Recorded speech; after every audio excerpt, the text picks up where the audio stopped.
Praise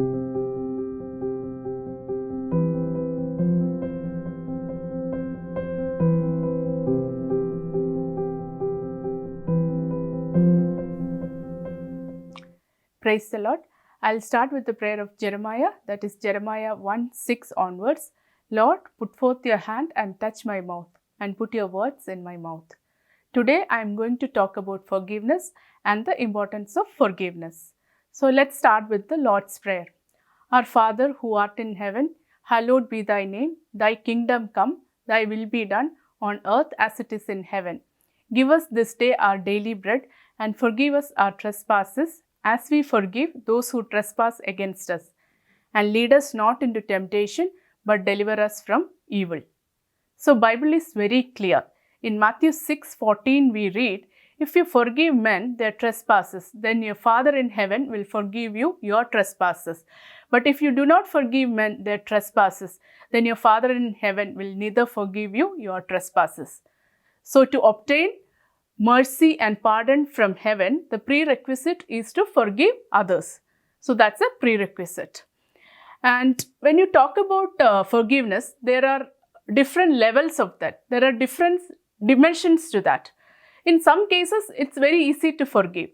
But if the person is very close to you and if he has done something very grave against you, then it's really difficult to forgive.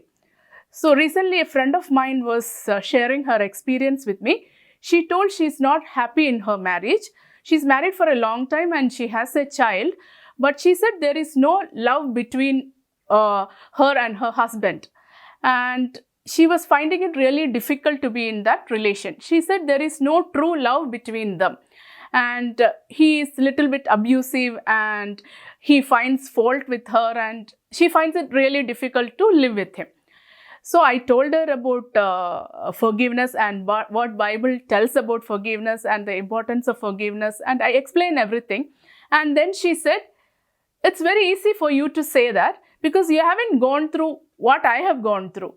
You're staying with a loving husband. But in my case, I'm staying with a person who is not loving me. And I find it really difficult to love him and forgive him.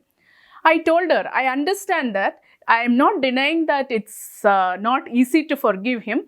But God has given us this commandment, and for our own good only God gave this commandment. Because when you forgive a person, you are lifting the burden from your heart.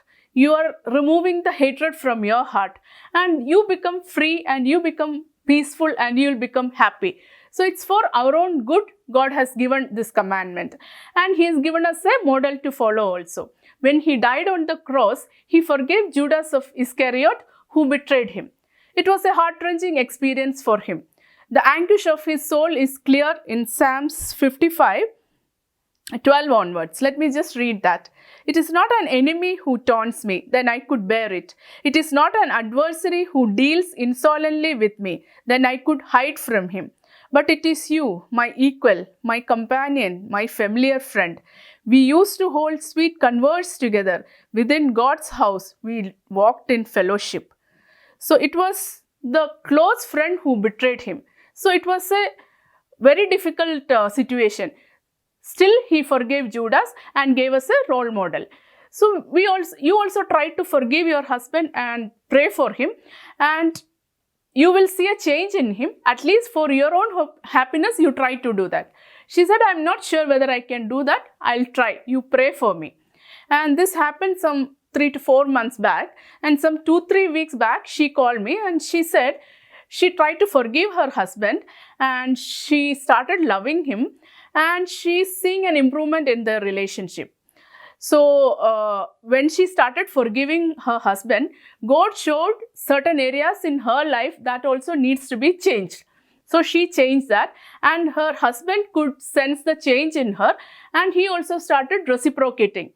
So there is an improvement in their relationship. So what she told is there is a 50 to 60% improvement in our relationship, but there is a long way to go, but still she's seeing an improvement. So forgiveness can work wonders.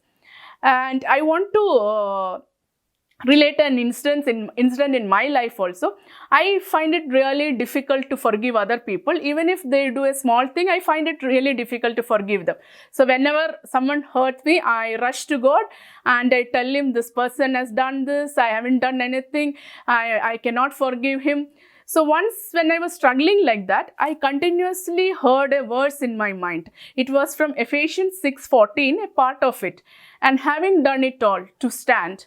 And when I was hearing that, I saw a mental vision also, where I was standing before the throne of God and giving an account of my life. This happens after the death. So how can I stand before the God? He is holiness himself, right? How can I stand before holiness if I don't lead a life according to his principles, according to his commandments, and according to the framework he has designed for me?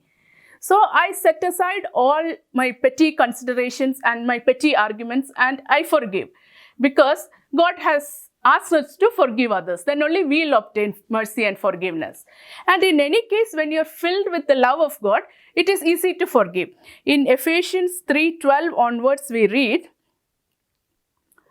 3:17, that you being rooted and grounded in love may have power to comprehend with all the saints what is the breadth and length and height and depth, and to know the love of Christ which surpasses knowledge, that you may be filled with all the fullness of God.